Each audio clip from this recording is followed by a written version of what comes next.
Hello दोस्तों, नमस्ते, राम राम। मैं हूं अमित चौधरी। स्वागत है आपका अपने यूट्यूब चैनल अमित सर जी के में। तो आज हम पढ़ेंगे अपने सिविक्स या पॉलिटी या आपका जो भी कुछ सामाजिक विज्ञान कह लो, कुछ भी है जो आपके लिए सभी चैप्टर जो भी चल रहे हैं अभी फिलहाल मोस्ट इंपोर्टेंट है भाई मेरे। मैं जैसे आपको पहले भी बता चुका हूँ कि इन ही चैप्टरों से जो सी टेट वाले हैं, जो एस टेट वाले हैं, जो एस सेट वाले हैं, जो डी ट्रिपल एस वी वाले हैं, उनके लिए यहाँ से क्वेश्चन, उनके लिए तो मोस्ट इंपोर्टेंट है। यहाँ से पेडागोगी में क्वेश्चन आते हैं, ठीक है। एसएससी वाले जो होते हैं उनके लिए प्रॉपर तरीके से पॉइंट वाइज क्वेश्चन में कराता चल रहा हूँ, उनके पीछे है क्वेश्चन, ठीक है। इसमें कोई दो राय नहीं है कि मैं पहले क्लास करवाता हूँ फिर आपके लिए क्वेश्चन निकाल के देता हूँ जो कि मोस्ट इंपोर्टेंट क्वेश्चन होते हैं। सैटरडे संडे की अलग बात होती है, लेकिन इन चैप्टरों में जो क्वेश्चन दे रखे हैं मैंने वो भी मोस्ट इंपोर्टेंट क्वेश्चन है भाई मेरे, ठीक है। तो पहले क्लास ले, फिर आपको क्वेश्चन करने हैं और मैं पीडीएफ आपको अभी आज शाम तक सभी चीज को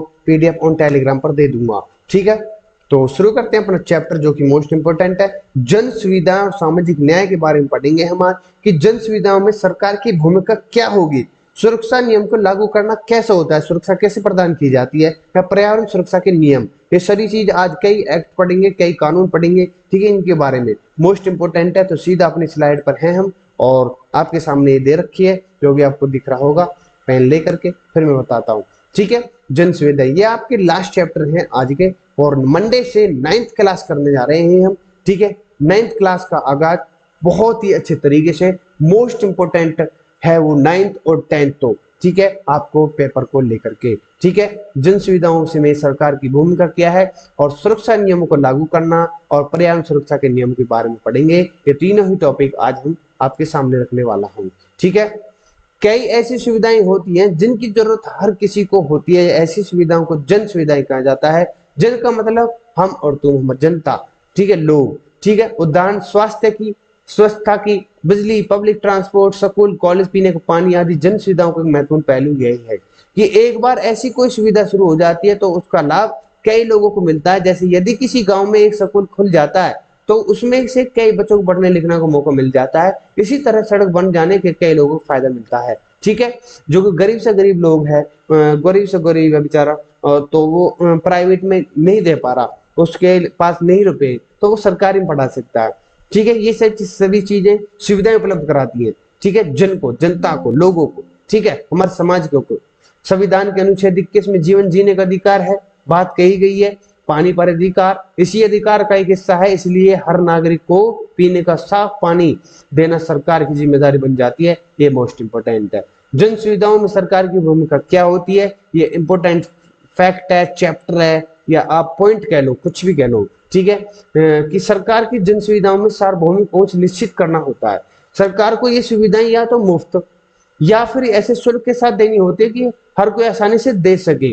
जैसे कि नाज को 2 रुपए किलो, 3 रुपए किलो, 4 रुपए किलो होता है जब सरकार बांटती है। तो राशन, जैसे आपने सुना होगा पूरे लॉकडाउन में राशन बटा है, ठीक है, फ्री बटा। अब तो कुछ जन सुविधाओं में प्राइवेट कंपनियां रुचि दिखा सकती हैं, लेकिन किसी भी प्राइवेट कंपनी का मुख्य मकसद होता है अधिक से अधिक मुनाफा कमाना। इसलिए प्राइवेट कंपनी किसी भी जन सुविधा के लिए बहुत अधिक फीस चार्ज करेगी, जिसे देना बहुत कम लोगों के वश में होगा। इससे सार्वभौमिक पहुंच का लक्ष्य नहीं पूरा हो पाएगा। इसलिए जन सुविधाएं अक्सर सरकारों द्वारा दी जाती हैं, लेकिन प्राइवेट कंपनी द्वारा जन सुविधाएं देने का कई उदाहरण भी हैं। जैसे दिल्ली में बिजली सप्लाई का काम प्राइवेट कंपनी के हाथों में है। तो ऐसी स्थिति में सरकार कुछ कई फायदे कानून बनाते हैं ताकि चार्ज की एक सीमा रहे। ये सभी चीजें इंपोर्टेंट है, मिलजुल कर काम चलता रहता है इनका, और अपने फायदे देखते हैं। बात सबसे पहले ये है, ठीक है। अब देखो गर्मी का टाइम चल रहा है, कितनी बिजली कम आ रही है। एक मिनट,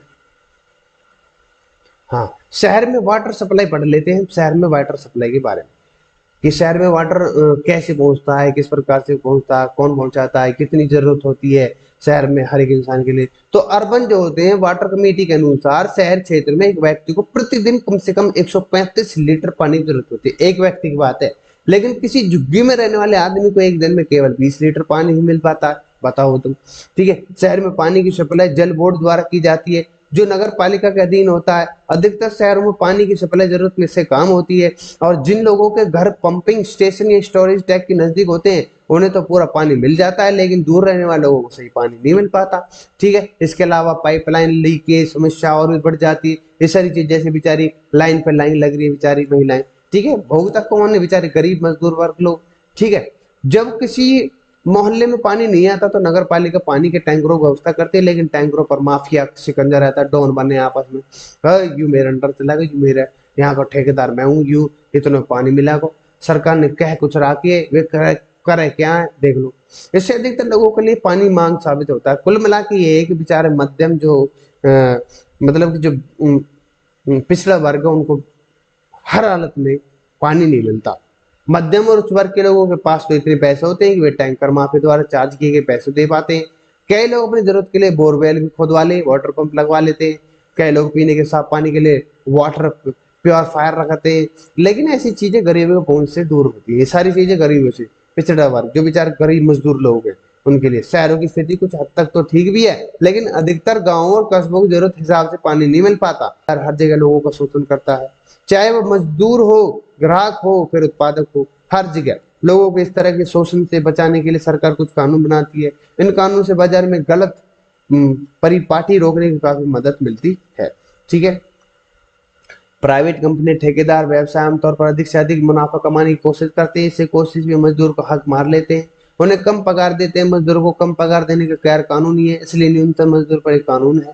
यह सुनिश्चित करता है कि मजदूर को उचित मजदूरी मिले।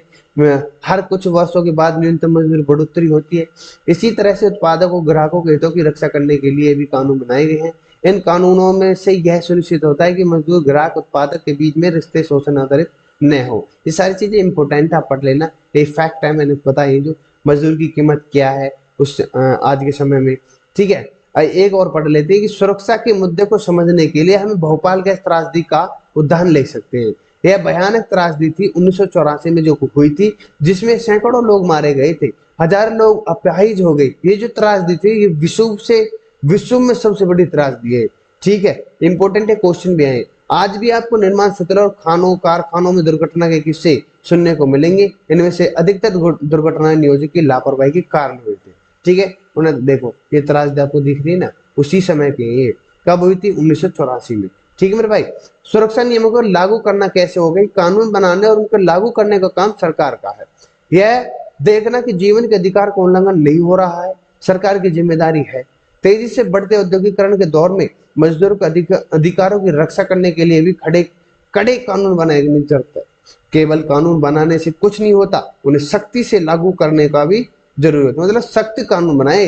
ये ऐसा नहीं है कि किसी के लिए कानून बनाया, लेकिन कोई कंपनी कोई बड़े से बड़ा आदमी है, वाह पीछे से रुपया दे रहा हो तो ठीक है, काम भी चल रहा हो, और यहाँ फंस कौन रहा? मजदूरी वर्ग, मजदूर किसान वर्ग बेचारा बिल्कुल पिछड़ो। ठीक है, पर्यावरण सुरक्षा के नियम। जब भोपाल गैस त्रासदी हुई थी तब पर्यावरण सुरक्षा के लिए बहुत ही कम नियम थे।